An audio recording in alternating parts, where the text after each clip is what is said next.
Hello, everybody, and welcome back. This is our latest week here of the Quake Pro League. My name is Ketchup. We're joined by Lethal, joined by DJ Wheat. We have one more matchup of the day, and oh, it's a good one. Oh, it's a good one. It's k1llsen head-to-head against VengeurR. Lethal, I mean, this is like an eternal rivalry, right? And it just keeps on going. Honestly, no idea how this is going to go. These two are just absolute juggernauts in the scene. And for k1llsen, for VengeurR especially, like looking really good, sitting pretty at the top at the moment. 12-1 and only dropped 5 maps for the entirety of the season. That's just saying itself. And of course, he wants to try and secure that first seed to give him that huge confidence boost going in. And I kind of feel like we're seeing a lot from him in terms of that 2021 kind of escapade on how his skill has been developing and how he's been so highly consistent with his creativity and how he's been performing overall. But VengeurR has been an extremely strong force, and it's going to be a tough nut to crack here, even for k1llsen, so to speak. But the great thing about these two, they know each other so well in terms of their playstyle and how they're going to sort of a game plan against each other. And you can see from here, the only loss he's ever had was against Rafa, and he has been sort of playing against Rafa, a little bit of his nemesis in terms of trying to be able to defeat him. But apart from that, though, mostly all 3-0s, a couple of dropped maps against opponents which you would not expect, like Dramas and Sib as well, and a big win against Razy in the previous week. Yeah, I mean, I'm really excited here because not only has VengeurR been, consistent and showing the results here in the season, but VengeurR's been scrimming. I mentioned it last week and watched him take quite a few games off of Rafa. k1llsen coming off of a loss. He was in chat just moments ago saying, I am solid today. I am going to be a rock today. And so there is, such, I think, important implications of this match here with VengeurR able to move up. But right now, k1llsen is sitting at a number 6 spot, despite the fact that he's still done really pretty phenomenally this entire season. And so, right, I'm with you, Lethal. I have no idea how this one might play off. Now, there's a loss versus Rafa, so both players have lost to Rafa. Zeniku took out k1llsen, and this is where, right, this is where I think he's looking to try to bring it back. If there's something about k1llsen that we have always seen, it's when a defeat happens, one that k1llsen is thoroughly not satisfied with. If you play at this level, are you ever satisfied with a defeat? But what I mean by that is something doesn't go your way in a competitive sense, and it's right. I'm coming back stronger. Whether I play next week, whether I play in 3 weeks from now, I'm going to come back and give 100% more than we saw today. And that's the impression I've got from k1llsen throughout this stage, where many victories, but when those defeats happen, it's a different story. It's an element of motivation, and motivation for a lot of these players is higher than ever as we speak, because we are not far away from the finals. And if we are to look at the players on the higher end of this leaderboard, we look at the VengeurR, Razy, Rafa, Zeniku, k1llsen, Maxter. These are all players that have absolute capabilities to win the entire thing. If they can bring their absolute A game, this is the best Quake they've ever played. They have absolutely the skills to take that #1 spot. So for today, we're going to get a really big impression over how that training is paying off, I think, and where the players are currently at. 2 of the absolute best. This is kind of the treat we can always appreciate and look forward to. Yeah, it is going to be a real treat. We've had a blessing from all the matches we've had already, but this one is just the icing on the cake, really, isn't it? I think a lot of people are going to be coming in just to tune this one match alone. I'm sure a lot of the top dogs will be watching this as well to see how fierce this matchup is going to be. And for k1llsen as well, of course, he came up with that loss, and he's got to take it on someone, doesn't he? If he could take it on VengeurR, of course, that'd be great. But these two know each other very well in terms of the style of play and really what to bring. So we're going to see a huge amount of mind games and a lot of second guessing, and I mean a huge amount here. Well, picks and bans, I've been told, are ready to rock. So let's take a look at those and see what to expect. Deep Embrace, first of all. So the Athena has been removed from play instantly. Molten Falls after that with the Anarchy versus Slash. And then Blood Covenant. The clutch was removed at the last hurdle there by k1llsen. So, matchup-wise, Doomslayer versus Strog. After that, Slash and Anarchy. And then Galena versus Visor. Wheat, what do we think about this? I mean, I'm not surprised to see the Athena get booted. Not surprised to see the Knicks go.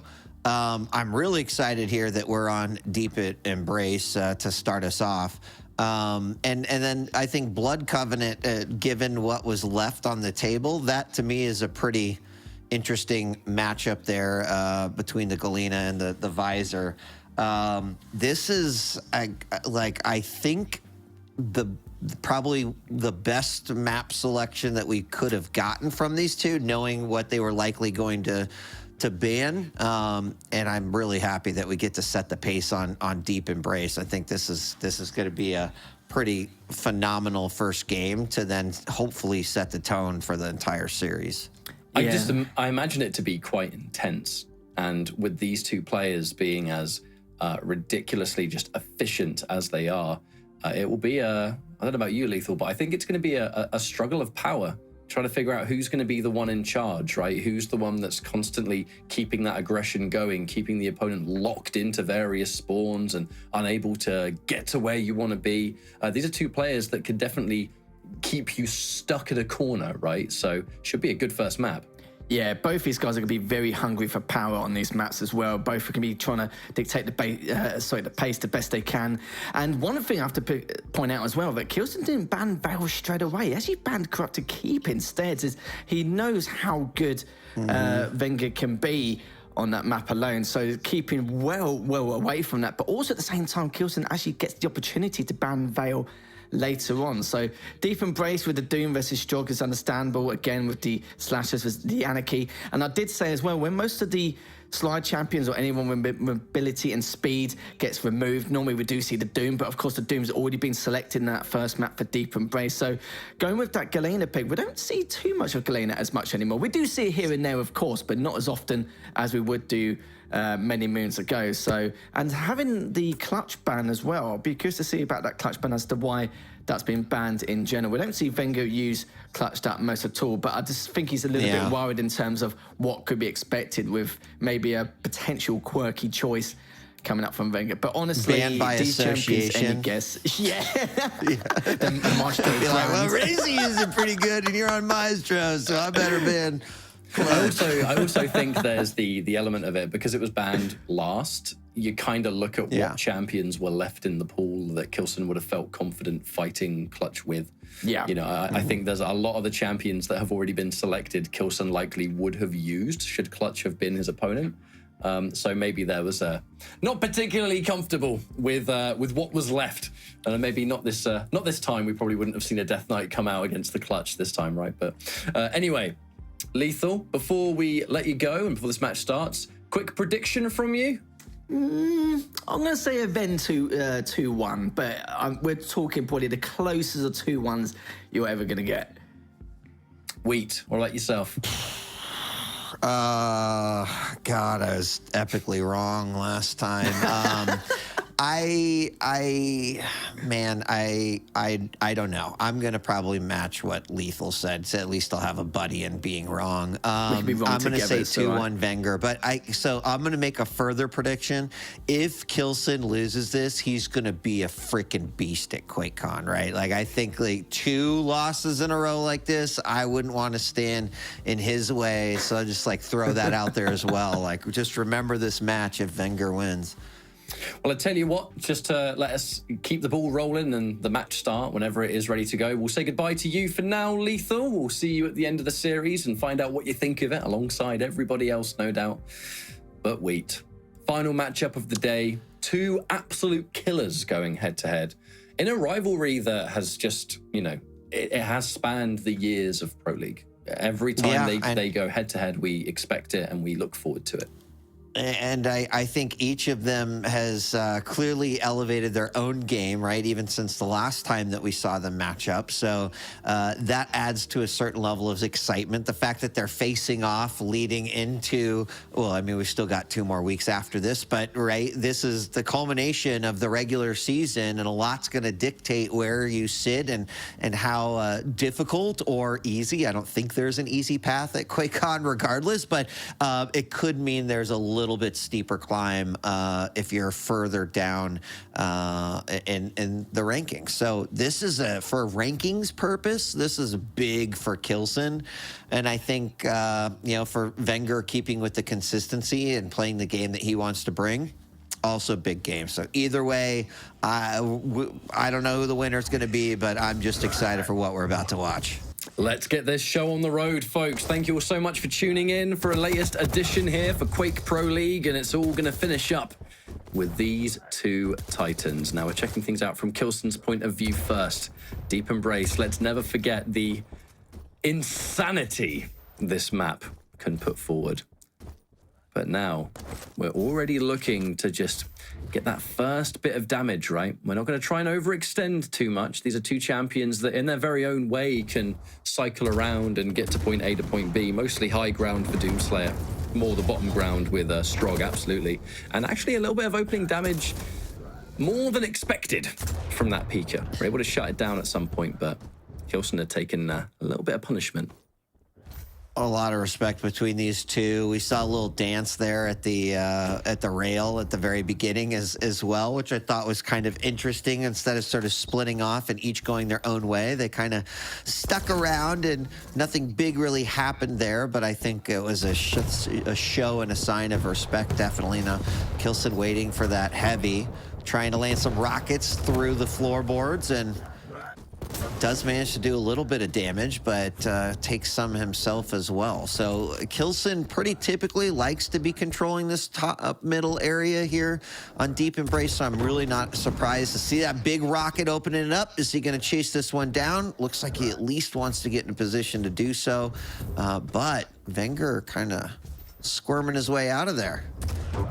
It goes to show, oh, good lord, the damage. That was 2 rockets and 2 directs, really, within about 10 seconds of each other. I was going to say, this kind of goes to show how much VengeurR has been valuing this heavy, because the Mega was up the entire time, but at no point was VengeurR wanting to go there to almost concede a trade of the items.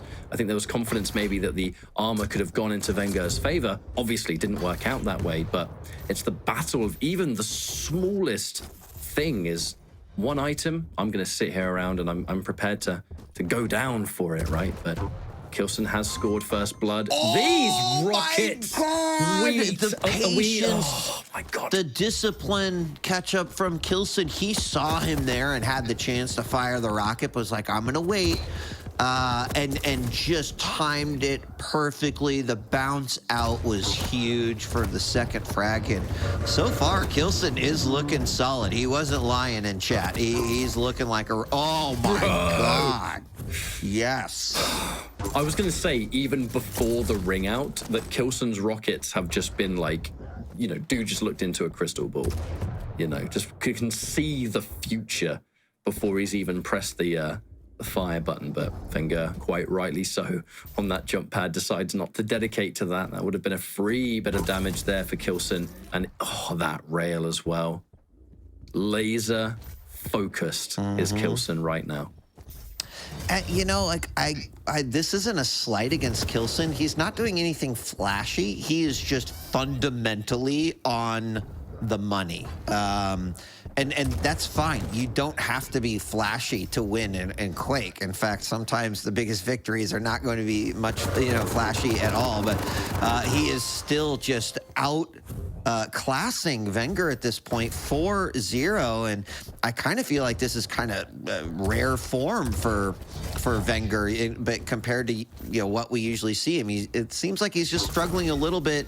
Oh my God, out of control right now, and k1llsen is just, I mean, k1llsen looks godlike right now. I mean, I know it's the general term in this game is to be in control, but that is exactly what k1llsen is. And information is the name of the game. So much of this map, k1llsen has just been doing what k1llsen does best. Sit in the middle of the map, listen, gather as much information as possible. It is what has allowed these surgical rockets. It's what allowed these angles into the rail of which he knows VengeurR is going to come flying around the corner, and of course has the reactions to get the damage that he needs. But it's kind of like what you said here, nothing about this is super flashy, but it's perfect. He knows exactly when VengeurR is at every step. He's hitting every single shot he needs to make. Looks for a second, doesn't quite hit it. Hang on a minute. Both railable at this point. It's a scary fight. VengeurR picking up the armor gave him the go-ahead to push forward, knowing I can tank a rail. Even if I get hit by one here, the frag will be mine, of which now VengeurR has got one frag on the board, is looking to mount more. That was nearly one. And that would have been very difficult for k1llsen to escape.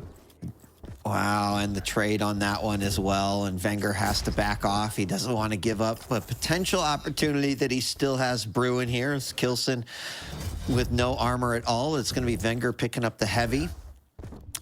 And now we're sort of seeing VengeurR switch roles here a bit with k1llsen as he is prioritizing the middle here, looking for an opportunity, but his opponent knows it. Oh, coming around the corner, catching k1llsen by surprise, and if he can just keep that up, could be able to claw back at least another frag. But you can see how meticulous k1llsen is being right here and not really showing himself to VengeurR at all.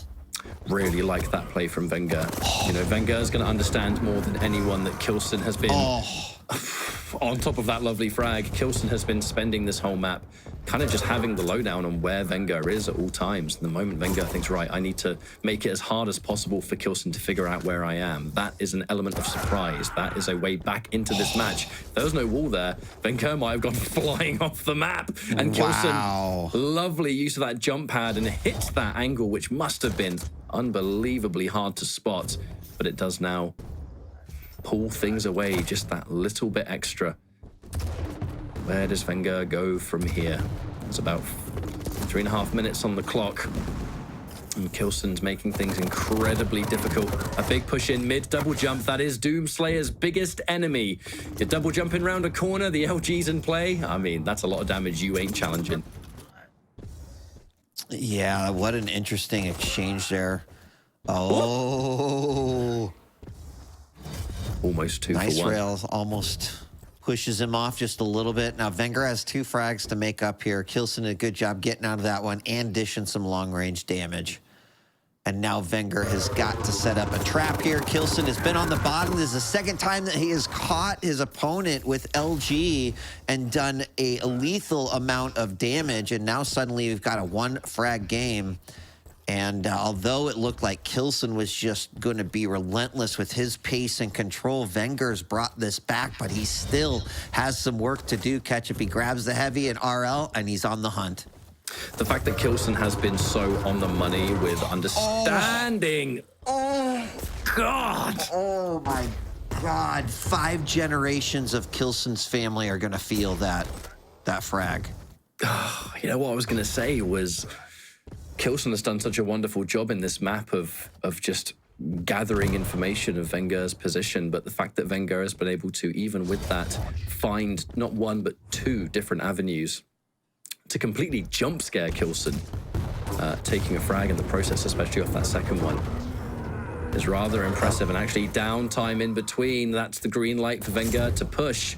You see a peeker and you've got a rail, and sometimes you have to really fight that urge to shoot it, especially when it's being used against you like that. VengeurR now taking the lead, 1 frag here.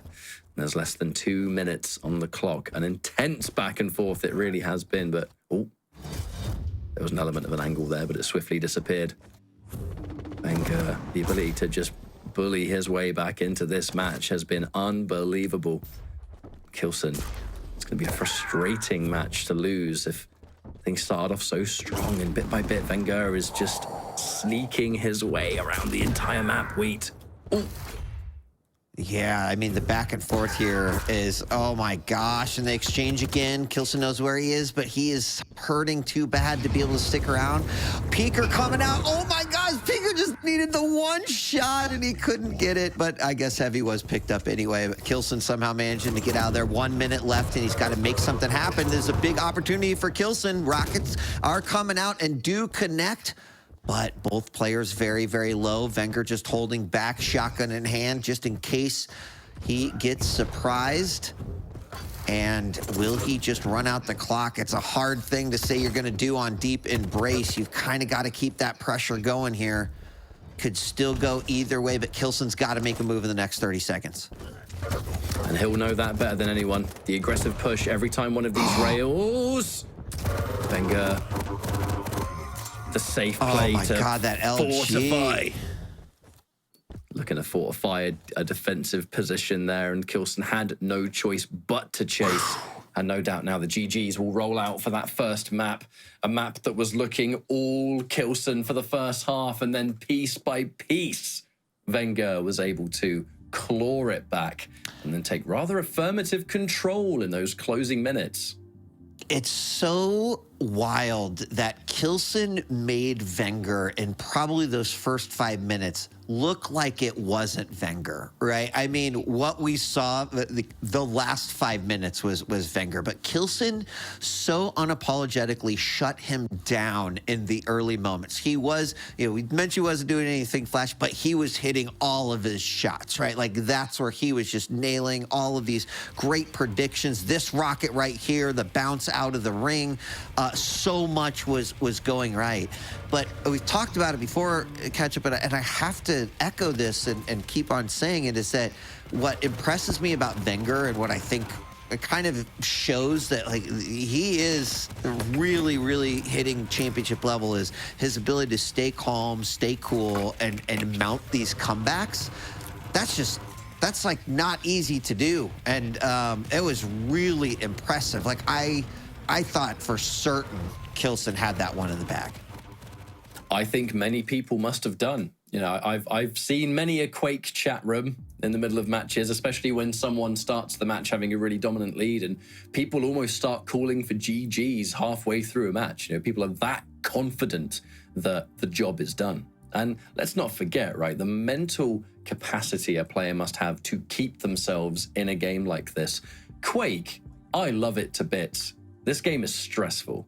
And at this level, I don't even want to imagine how stressful it can be at this level, because there is so much you have to be keeping an eye on at any given moment, let alone, okay, I'm going up against one of the greatest Quake Champions players out there, and now I've got to mount a comeback and I've got 5 minutes to do it.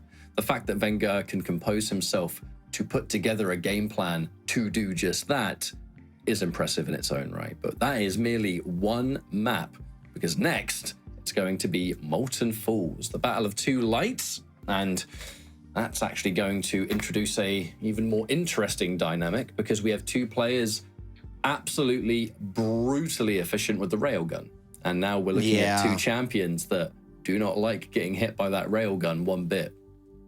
Yeah, and in a situation where, you know, a map where speed can really benefit you, but we have seen a lot of players kind of opt for that upper middle control. I would guess that's kind of how k1llsen will likely approach this, but he does have that little extra momentum that he can use on the attack. I'm really curious how VengeurR's going to approach this one, because while his rail was on and was very hot, like k1llsen looked immaculate for a while there, and I think he brings that early 5 minutes here in game two, and he could do some serious damage. But this one should be very entertaining, even in comparison to the first game. Well, let's jump into the Molten Falls. We're looking at things from k1llsen's point of view first. His opponent, VengeurR, much more armor currently to work with, a rail in hand, however, so we get to start playing that all-important ranged game on a map like this, and we get to do it straight away. Now, building up the important weapons first. Looks like both players have had pretty much the same idea. The first objective, the heavy armor. Looks like VengeurR was looking to cut k1llsen off before things could even begin. and k1llsen forced to retreat. The one problem is there is a pretty big delay between these two items already, so k1llsen doesn't have anything reliable to fall back on. It's going to be just the lights to pick up, and by that point, VengeurR has already collected both of them. In 15 seconds, that inject is going to become available as well. So if k1llsen can get unreturned damage here, it would be better. Sadly, for his case, that was not going to happen, and VengeurR, with an inject, could try and do something. But I think without armor, these pushes are going to be not as likely. Yeah, I mean, so far, I feel like k1llsen's kind of been playing from the not so advantageous position. He's been hitting those rails, but just got hit with one himself. So VengeurR seems to have this early sort of sense of control, but no one has anything on the board yet, so I'm just going to call it a wash at this point. And you mentioned, right, the discrepancy in the two major items is quite large here. And so I think it's going to take something like that. You know, you force your opponent out of the situation, but he's going to chase instead of going after the mega and up that jump pad, answered with the rail, and VengeurR's going to be on the board first. And that is an absolute pure VengeurR maneuver. Is you are thoroughly expecting me to, I've just bullied you off this item, so you are expecting me to take the item straight away. And that is not what VengeurR did. VengeurR used that bullying k1llsen away from the mega to then push, secure the frag, and then go and pick it up. So yeah. It's the layers of the mind games that can be applied here. Now, in that time, another frag went on the board for VengeurR, an opportunity to bring his stack up to a pretty respectable one. k1llsen has got one of the major items now, but it's still not armor. Now, VengeurR, my opponent's likely to take the armor here, but no, I cannot get the rails to make it not as impactful. That was going to be best case scenario. Yeah, and I think right now VengeurR knows that k1llsen doesn't have a rail, and is there an opportunity here? He did tag him with that one right there, but I thought k1llsen was going to go heavy and then immediately try to just bully into rail, but he said, you know, I'll work with what I got here. So far, it's working out. He's going to get right on top of that nail gun platform above the heavy, and this is an amazing position for him to be in, but so far, VengeurR seems okay with this control. That's a second cycle of control that's gone unanswered here by k1llsen, but he's also still down by 2, so he's got to make this work, and VengeurR's playing a pretty good game of keep away. VengeurR is pretty content that, you know, with the stack that we're currently building, if we can at least put up some good defensive positions, we can nullify the benefit of these major items as and when k1llsen collects them, while at the same time, you know, keeping away that rail for a pretty considerable amount of time. Obviously, at this point, that has now been completely given up, as k1llsen has all the weapons that he needs, but VengeurR is being careful once more. And a map like this, you know, playing against k1llsen and understanding, like, I have to limit as much info as possible, is very similar to kind of to what happened on a Deep Embrace. This is another map that demands plenty of information, but can definitely be denied, and that's what VengeurR's looking for right now. Okay, the rail fight's looking pretty good. Well, you know, good wasn't the right word. I think we saw a lot of missed rails there, but look, they're both trying hard to dodge, and they're both tiny champions. A rare sequence of misses from both. Yeah, a split screen. Each one's like, damn it, damn it, damn it, damn it. Like, just back and forth. That's okay. But you have those moments, don't you, when you're going against someone in Quake and you fire the rail at them and you miss, and in your brain you're thinking, oh no, they're going to get the hit for free now, and they miss, and you go, oh. Yeah. It's like a sigh of relief, isn't it? And meanwhile, chat's like, these guys are supposed to be pros. It's like, yeah, okay, all right. I'll have you know, I got 11 frags on Instagib once. That's it. Qualified. How? Oh my God! I cannot believe it. I cannot believe that VengeurR got away from there. I thought for certain k1llsen, when that counter was hitting about, you know, to 180 on LG, that it was done, but k1llsen finally putting that frag on the board. He needed that, but wow, he had to work for it.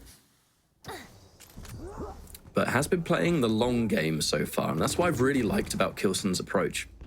k1llsen hasn't forced the issue, has not been impatient in any way, because there's over 4 minutes on the clock, right? What's the rush? If we can just play a solid game here and land these shots when we need them. Sadly, cannot return it there, but with a heavy soon to spawn, there's a chance k1llsen might at least be able to take this, and will do so. That will now protect you from a rail that would otherwise have killed. But you still have to be careful on the drop down. VengeurR was just scouting that out, Wheat, and managed to get pretty significant damage. It's not going to secure a frag on k1llsen, but it is going to allow VengeurR to take that mega completely for free. And trails popped, rocket hits a rail to convert, and frag number 3 comes out for VengeurR around the 6-minute 20-second mark after pretty much not being able to put anything together for a while there.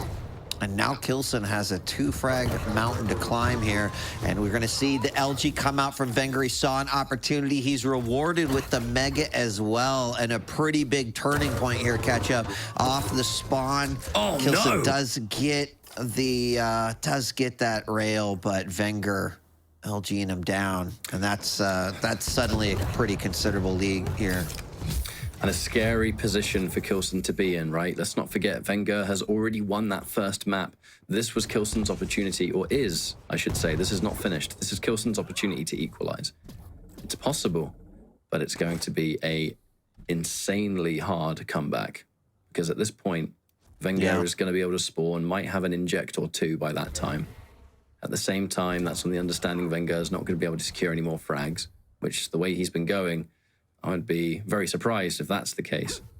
Now, what does k1llsen do, right? Because your hand is being forced. You're in a position now where you've got to try and make something happen, but you risk being too predictable. But if you're trying to be patient now, the clock is not on your side.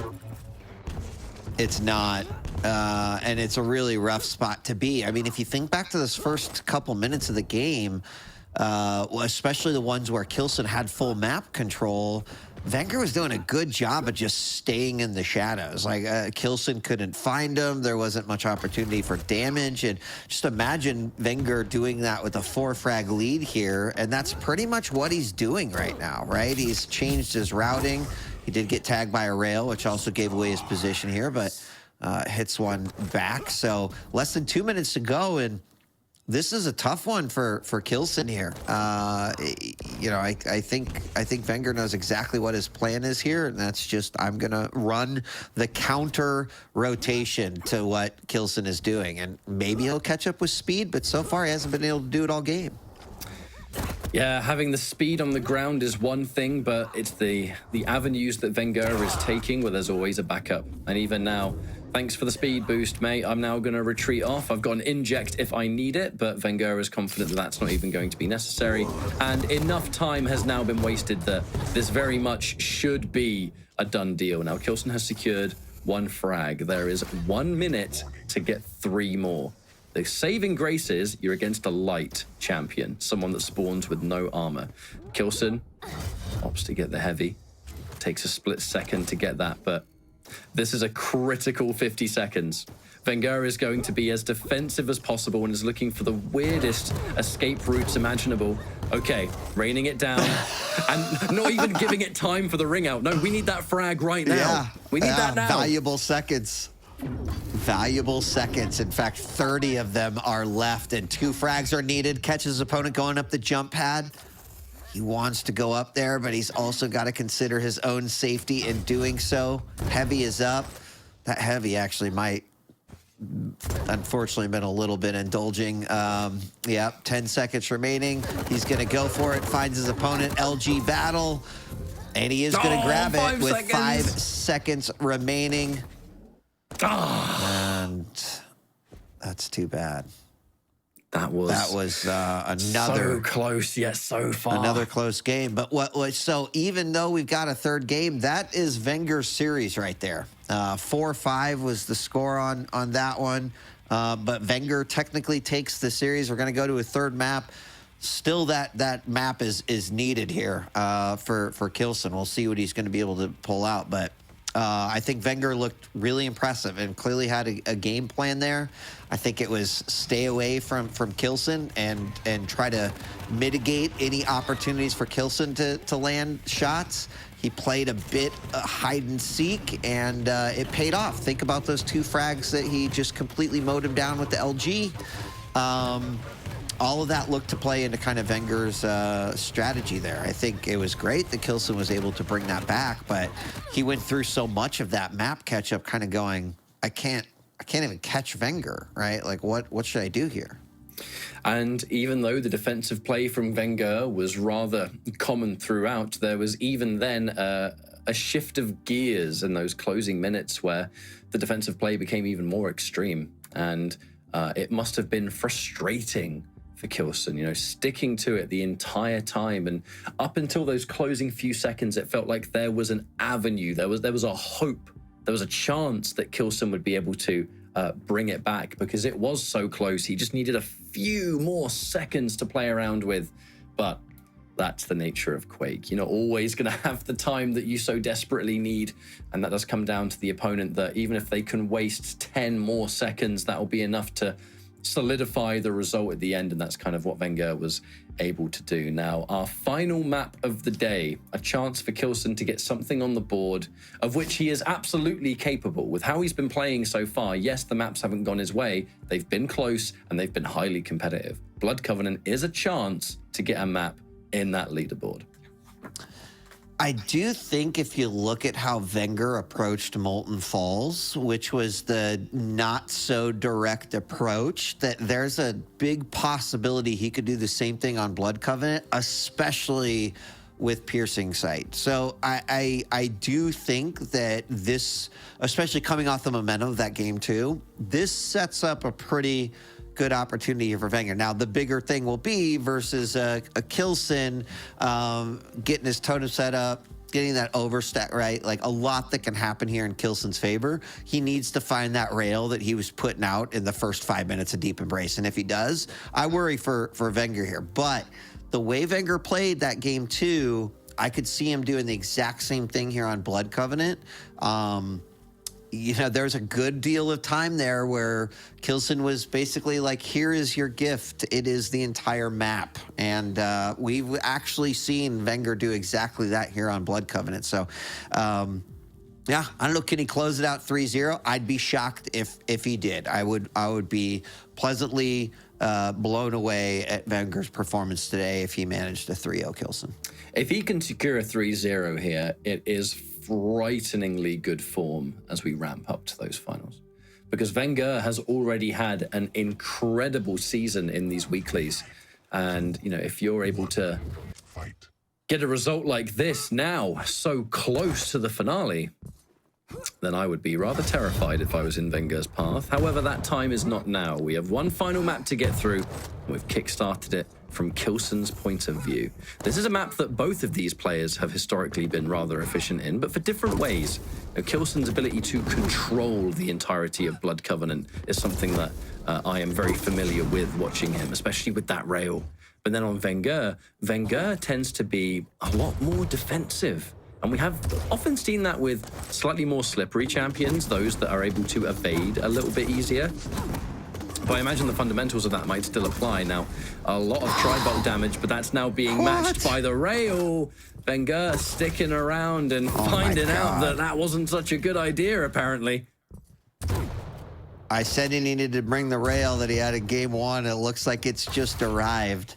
And you're right, like VengeurR, you know, he was trying to play a little bit more peckish, just sort of like wait and see. He's going to actually get a little aggressive there with the LG. What was really interesting with k1llsen's POV there in the first 15 seconds is that it was like, I don't care where VengeurR is. I don't care what major item I spawn next to. My top priority is to get rail, get an LG, and get an RL. And he managed to do that and get the first frag. So k1llsen setting himself up nicely. Let's just hope we don't necessarily see a repeat of game number one. And that, of course, being the worst case scenario for k1llsen now. VengeurR incredibly low. That said, plenty of means to bring your stack back up to at least its natural value. Lovely little rocket jump there. VengeurR is going to secure. But from this point on, that missed rail, oh, not that that one matters. And VengeurR returns again, a second shot back to back. And now k1llsen finds himself in a rather scary position, because now my opponent is obviously looking to land that final rail, and there's not a lot of means for me to get it back.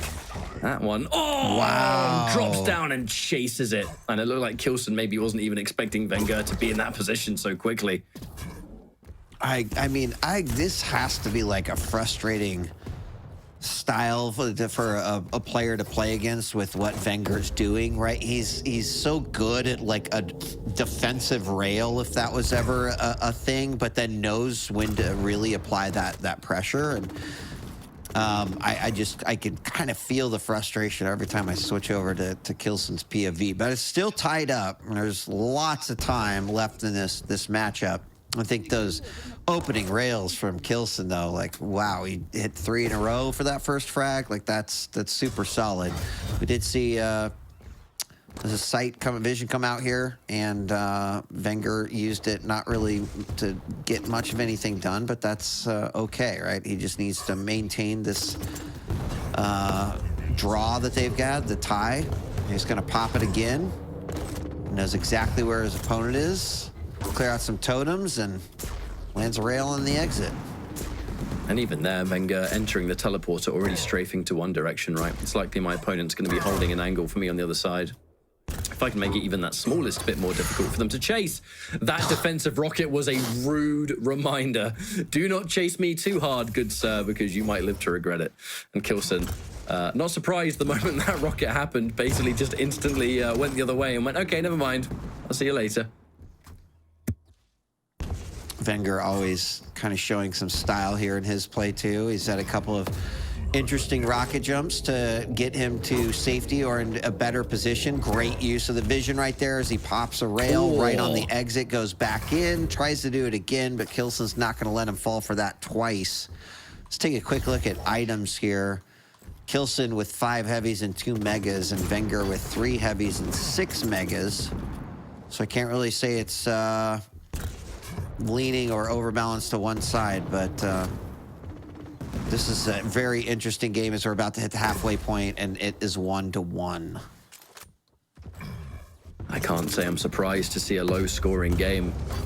It is characteristic of both of these players on a map like this to have a match where damage is being dealt and it feels like the fight is never ending. However, you know, we're almost hitting that halfway point, and off the back of that frag, it's now 3 frags in total. Rather unusual for a lot of players, but I tell you what, not for these two. The halfway mark is there. k1llsen narrowly behind, springs the ambush on the jump pad. That one definitely must have felt good. Now, what mustn't have felt good is your opponent spawning directly near. Wow. Okay, that's a turnaround and a half, Wheat. Yeah, actually, it was. You know, I guess k1llsen gave VengeurR a little taste of his own medicine. He finally caught him on the chase, because that's how VengeurR got both of his frag, where we saw k1llsen running away and you know, just took a rail to the back. But this time it was the LG to the back. So now k1llsen with the lead. Vision helps him get another rail on k1llsen. But I feel like k1llsen's kind of settled down a little bit. Just trying to play his game, but gosh, he keeps on getting slapped with these rails. There's 2 in a row, and you see what I'm talking about, where, you know, k1llsen, I think, feels like he can retreat safely, and then suddenly, boom, he's taking a rail to the back. So VengeurR definitely trying to find those types of opportunities and is consistently doing so. Scary part of VengeurR's game plan. Can be highly defensive and slow the game down to a snail's pace, but the moment a shot has landed and you think you're safe, has the instant mobility to just reposition and secure an angle that most people tend to not be ready for. I imagine it's a rather frightening style, because it's like, well, I can't get a read on this guy. Another flying by into another rail. Actually, bad news for k1llsen, as there is no rail ammo left in the tank. That's rough, but still in the lead. He'll make it work here, as he finally does. Manage to arm back up. got less than 3 minutes and 20 seconds. And I'm just really wondering how k1llsen's going to hold on to this lead, and if VengeurR's going to kind of go back into how he got his other 2 leads, which is obviously just being patient, but finding these opportunities. There's one rail hit. It's going to back off. Rocket jump for some momentum so he can grab this heavy. And he's been doing a lot of damage from down below with that tri-bolt, but decides to just back away. As VengeurR looking for an opportunity, but k1llsen doing everything right. Hyper defensive from k1llsen, but not in a sense of just constantly running and hiding. Always looking for an angle to punish VengeurR around a corner or across the other side of the map when the opportunity presents itself. Understanding that we are playing defensive now and we are protecting our lead, but we're not going to simply grab it and hide with it. You know, a 1 frag lead is so easy to flip on its head if you're at this level. You know, 1 wrong move, 1 bad turn, and there you go. The map has gone a completely different way from that point. And with 2 minutes on the clock, k1llsen is going to be fighting hard to protect this. VengeurR, I'm wondering if VengeurR is going to have the ability here to get some kind of upper hand, maybe catch k1llsen by surprise, maybe win one of these rail wars. Whoa. The line of sight was there. It could have been scary. Yeah, totally. But the clock is ticking. And k1llsen's going to basically play a game of keep away here for the next 90 seconds. And it's all up to VengeurR. See if he can try to bring this one back together. This is the nail jump over to the bridge. Actually might help him here as k1llsen's not necessarily on a rotation. He's just watching this middle. Does hit a little bit of tri-bolt. The rail's coming out, but it's going to come down to this last minute. And for this defensive play, that is where these totems are going to help k1llsen quite a lot. And we saw there, we were safe to do it. Anything that can prevent these ranged rails from just doing as much damage as they could be. Another fight and a missed shot there from VengeurR. That's going to be a good avenue for k1llsen to reposition. 45 seconds on the clock. VengeurR needs to find k1llsen and needs to find him right now. Now there's the rail. VengeurR with considerably more stack as well. In doing this though, in not making the instant chase, k1llsen had a split second to disengage and get a little bit more stack. Back up and good to go. VengeurR, 25 seconds on the clock here, Wheat. That rail is big news for k1llsen. Yeah, that might have been game-winning rail, but rocket jump up to the top, still coming through, gonna try to go for it. 40 points of health. VengeurR takes a lot of damage himself, and 10 seconds left, and rail to slap him. Oh my God, no way! The rocket bounce into the rail to tie it up with 4 seconds left to go. And we're going to sudden death. Holy shit. The heavy is in play, but the heavy is so much more likely to go into the possession of k1llsen. We're going to remove these totems across the map, but in 10 seconds, that piercing sight is going to be ready to rock.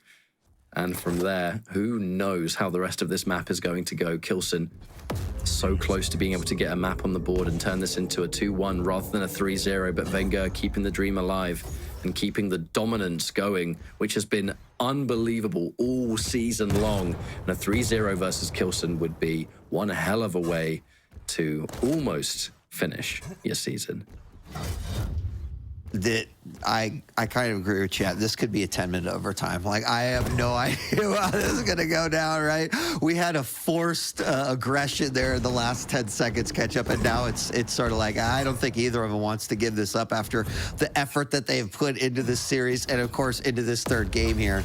But VengeurR popping the sight. That's exactly where he is, obviously, as we're all tracking him with him. 1 minute down. Ooh, no rail out. That could have been a big one. k1llsen's got the better stack right now. Big rocket coming in to the rail. Follows it up. Nice. k1llsen able to close this one out. He smelled blood catch up, and he went for it. That was great execution there at the end by k1llsen. Got to give him a lot of credit. Of course, that comeback by VengeurR in the final 5 seconds, unbelievable. Let's bring Lethal back and see what he has to say. What a series. Hi, Harry. It was going to happen. Yeah, that was pretty mental, was it? It was pretty mental indeed. Like, I mean, that's probably an understatement. But Wenger, we did say as well, probably was going to be a 2-1, but how close it's going to be was anyone's guess. But we did mention that it's probably going to be one of the closest series we've ever going to witness. And we pretty much had the whole package, didn't we, in that retrospect? I mean, look, that final map went a way that I don't think shocked anybody. Wenger having the clutch to be able to pull off that last-minute comeback in the closing seconds to force a sudden death. But k1llsen having that peace of mind and the focus to keep himself in the game and not falter from it, right? I think, I do not want to come across as patronizing in any way, but obviously that kind of situation can tilt most players off the face of the earth.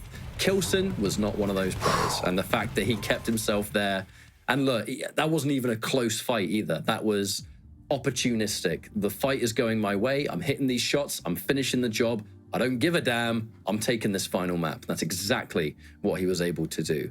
Now, sadly, that isn't going to change the outcome of the series overall, but it is going to give a map win here that who knows what that could do for k1llsen by the end. We're looking at leaderboards. We're looking at individual matches. We're looking at individual stats. Every map counts. Sadly, though, for k1llsen, the series did go into the favor of Wenger. That continues to show us, though, that Wenger is looking like one of the most terrifying players you could possibly face off against in the Pro League, because we are not far from the finals, and Wenger has just defeated k1llsen, among many other players. Yeah, I think Wenger's stock going into the finals is the highest it's ever been. Yeah. I mean, he is just demonstrating everything that I think makes a champion, right? Fundamentals. Yeah. He absolutely has his own style of play. I think even his attitude towards the game, the fact that I don't think he looks at any opponent anymore as a like, oh, this is a really hard, just like this is another obstacle that I need to overcome. Of all the places to fight for a tie or a tying frag in the last few seconds on DM6, that is the last place I would want to fight. And I don't know what sort of magic he weaved at that moment, but is unbelievable, like that whole series. And again, you look at those score lines, 2 frags in the first game and then 1 frag in game 2 and 3, and I just can't help but feel incredibly hyped for what we're going to get in just a few short weeks at QuakeCon. Yeah, it's like I mentioned earlier. It was like before we would assume only one of the 4 would make it. The 5th or 6th seeded players may be a bit of a thorn on the side to a lot of these players. They may scrape 1 match, but not have the consistency to really take it all the way. But I think at least 6 could now. So this probably will be the most competitive QuakeCon we may have ever had in Quake Champions history. It's funny that you say that, though, because we say that every year, and it does continue to be that. It's mad, mate. It's hey, it's almost like it's bloody true as well. It's almost like you give a game ample time, and you take passionate players that live and breathe it, and they push it beyond the limits that we could ever have expected. That we see increased competition every year. Like it's almost like that's why tournaments exist in the first place, isn't it, folks? But it's setting up for a really exciting finals. Now, Wenger are probably going to be feeling pretty good about that one, I can imagine. I think Maestro in general have had a rather miraculous year, haven't they, DJ Wheat? They absolutely have. I mean, adding Zeniku, already having Razy, and Wenger, is there a possibility of a top 3 Maestro? Like, you could not count that out. There absolutely is a possibility of that. So I would say that they are up there as the clan to beat. Right. I have just been informed that Wenger is on the line. So lovely. We'll bring him over. We'll do the transition. Whoosh. Hello, Wenger. Welcome. Hello.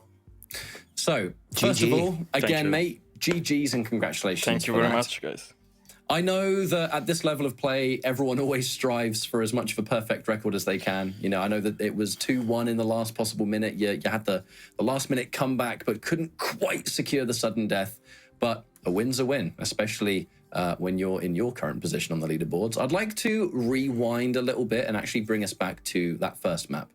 Your composure on that map was unbelievable. It was not going your way, for lack of a better term, yet somehow you were able to bring it back. And in a matchup like that, with so much to consider against an opponent like k1llsen, just run us through your thought process that led you to bring it back the way you did, because that was looking really rough in the first 5 minutes. To be fair, like, in the first 5 minutes, I actually had no clue what was going on in game. For whatever reason, I was getting outplayed.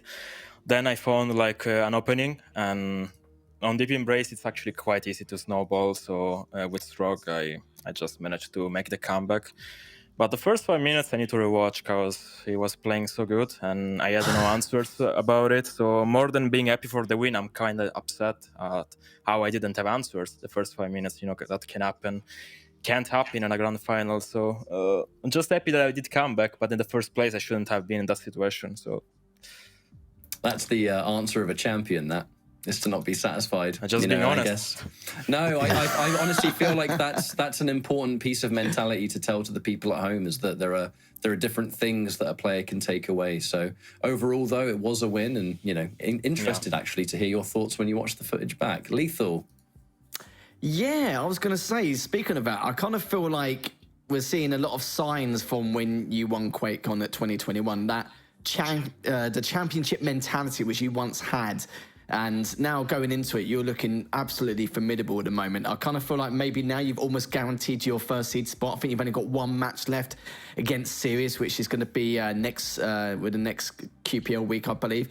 But going into this now, like, do you have kind of a practice regimen planned after week 18? Because I did ask this question before previously, but I want to ask you, because I know everyone's got kind of a different aspect in terms of like how they're going to approach their practice, and normally that 2 or 3 weeks is going to be absolutely crucial, where they turn into absolute gods. You've seen players like Chain and Kron do that quite a few times in the past couple of years.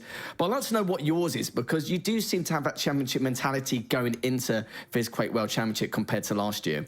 Oh, well, for sure, I will switch from playing in the afternoon to playing in the morning a bit more, because obviously in the tournament we wake up very early, so we need to do that switch from waking up maybe late, because on the Pro League we play like 6-7 p.m., but in the tournament at LAN we play around 9 to 10, so we need to be early, be prepared earlier. Other than that, I'm going to do the usual stuff. I'm going to try to go for a run every day, try to get some stress out by running. And then I'm going to play. Obviously, k1llsen, my practice partner.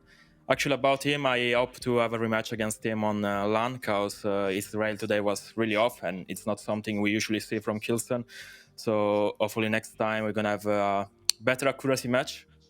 And other than that, usually I just try to go for a run. I come back, I have a good breakfast, and then I just play like till lunch. Then I have a break, then I play again.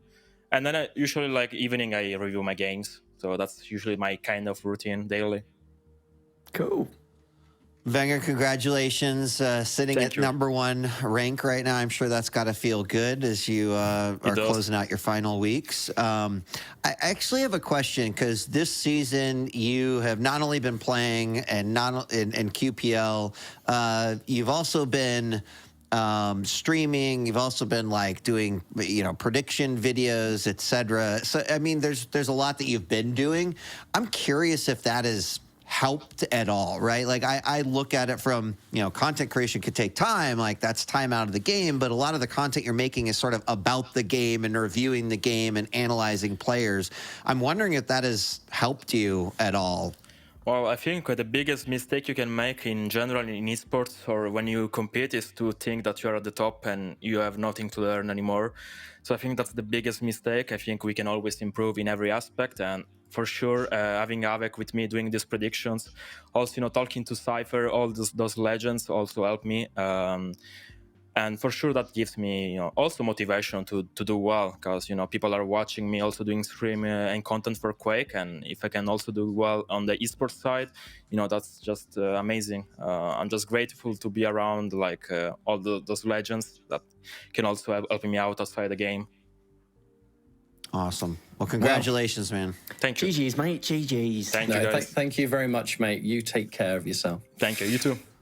Peace. Now, I got to be the bearer of bad news. That is all we have time for of today's show, but There is more Quake left to go. That's the important thing to remember, is that this is not the final weekly, I believe. Lethal, I believe we have one more challenges, I believe. Yes, next week, the NA challenges. That'll be a doozy. And after that, a little bit more of the weekly action. And then, of course, the build-up to the World Finals. And that is something we are all looking forward to. I'd like to use this opportunity to thank every single one of you at home for watching and for sticking with us. Get involved in social media, use the hashtag Quake Pro League. Let us know what players you would like to see push through into the finals and who you'd like to see win, right? You only get to see it once a year, and it's a big moment for everyone here in the community. I want to thank you all for joining me, Lethal, Wheat. It's always a pleasure to be on this virtual desk with you, and we're looking forward to doing it in person. That's going to be wonderful. Actually, I'm afraid this might be the best time, unfortunately, to deliver some bad news, but I won't be casting at QuakeCon because I'm going to win NA Challengers next week. No, I'm just kidding. All right, Bro, I'm done. I don't know what you're laughing at, Lethal, but it better not have been that I was going to win NA Challengers. So, all right, pizza. Okay. I'm going to give you my congratulations now for next week anyway. You're a god. You're a god, mate. You're a god. I can't wait to commentate your games. I've lost track of it. I've lost track of it. And my camera went out of focus. This is just going from bad to worse. Anyway, look. Look. Last thank you to everyone involved in making the show possible, the hard-working production teams and everybody else. Thankless job, but we thank you very much for it. This has been Quake Pro League. Much appreciated. We love you all. Take care of yourselves. We'll see you next time. Goodbye.